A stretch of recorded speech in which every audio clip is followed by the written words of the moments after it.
Hello, Todd Clemens, Okeechobee Livestock Market, and here's your weekly market report. Numbers are down, just like they were last week. We barely had, a little under 700 head Monday and a little under 700 head Tuesday. So sales are getting over early. Get up, get out there, get them gathered and loaded and bring them in. So the sales are getting over around 3 o'clock both days, or they did this week. And that's the time of year it is. It's March, and we've sold off all the leftover calves, I think, from last year.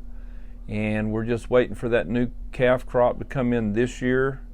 And thank goodness we got a little bit of rain, more rain. Grass is green. Everybody's putting fertilizer out, I think, or whatever you can afford to put out anyways. And so conditions are getting better here, and cows are starting to improve condition-wise also. So I hope all that's going good for everybody. Not a whole lot different in the market this week compared to last week.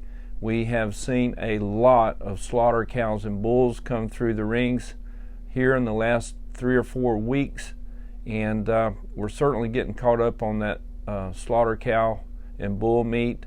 Demand's not as high as it was here, and supply is larger.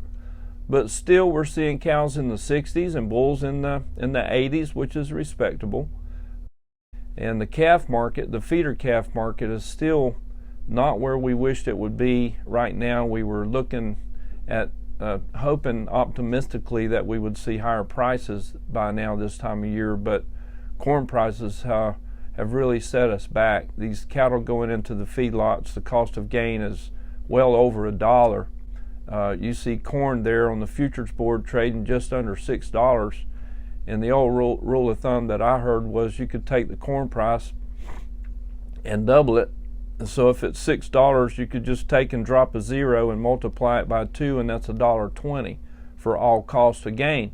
That's going to be a little bit high, but if you can use that and then take a 500-pound calf and do the math, they're going to slaughter those animals around 1,300 pounds, so that's 800 pounds of gain at $1.20. They're putting another $1,000 into that animal, plus the purchase price of it, and you're getting on up there, $1,700 for the cost of that animal. But having said that, packers are killing cattle right and left. They're open 6 days a week. The kill this week is looking to be about 660,000 head. Huge kills for this time of year. And why? Packers are still making money. They're making over $300 a head, $300 to $400 a head on every one. So why not pour them through there? But I think the meat and the retail end of it, from people I've heard around here talking to, they been in the grocery store there a week or two ago and saw some of those prime ribs and ribeyes and things like that. The high-end cuts around $12 or $13 a pound, which is crazy. And now they say it's back down to $7 or $8. And I think hamburger meat, from what I'm hearing, is around $4 a pound, which is crazy. But anyway, so cost of that food input is higher. And but it's not coming back down to the producers. We're not seeing our share of it, and that's what we've been trying to do through legislation, through the mandatory price reporting and the 5014 rule, to establish a certain amount of trade that packers must buy. What happens is the packers are buying up cattle over time, so they make contracts on these cattle and they don't have to pick them up for 30 days. So they backlog them, and they don't have to be aggressive on a weekly basis of going out there and actually buying cattle on cash. They buy a few of them just to hold over, but they've got these captive supplies of beef there that they can go get their hands on pretty much any time they need it. And so right now they have the leverage. The feedlot does not have the leverage, and the prices are not coming back down to the producers. But enough of that. Let's just keep working, doing what we know to do, and people love to eat beef, and there's a big demand for it, and of course we raise the best beef in the world. We know that for sure. We don't need to be importing any beef from Brazil or any other countries that have hoof and mouth disease or any of these diseases that could put us out of business here. So call your legislators. Let's get something done about that too. Imported beef is not what I think we need. All right, well, we saw some 500-pound good calves here this week that really were selling pretty good. They're around $1.55 on some of those 5-weight calves. I think some of them just under 500 pounds brought up there around $1.60, which is certainly pretty good. Now that's on the number ones, and we still don't see that many of those good quality calves this time of year.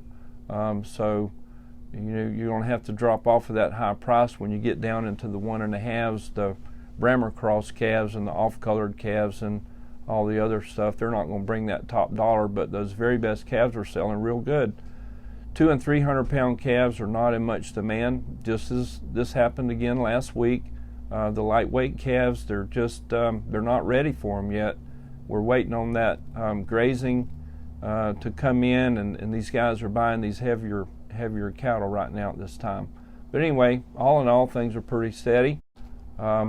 We have an upcoming Okeechobee sale on March the 16th. If you do have some weaned calves, they're selling real good. That's what they're looking for. Weaned calves that are on a good vaccination program. So the Okeechobee calf sale is March the 16th. If you're on that program, if you're not and you're interested in it, contact us, call the office, and we'll give you the forms, or you can go to our website and look at those Okeechobee forms.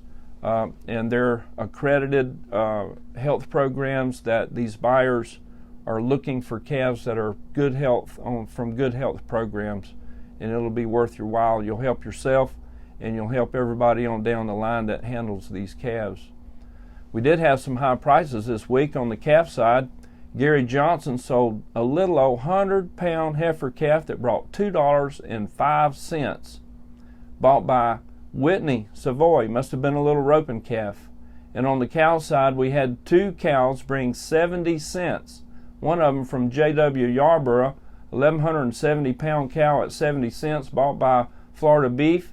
And Watford Cattle, Juanette, good job, 1,325-pound cow, brought 70 cents, also bought by Florida Beef. That's your market report. Thank you.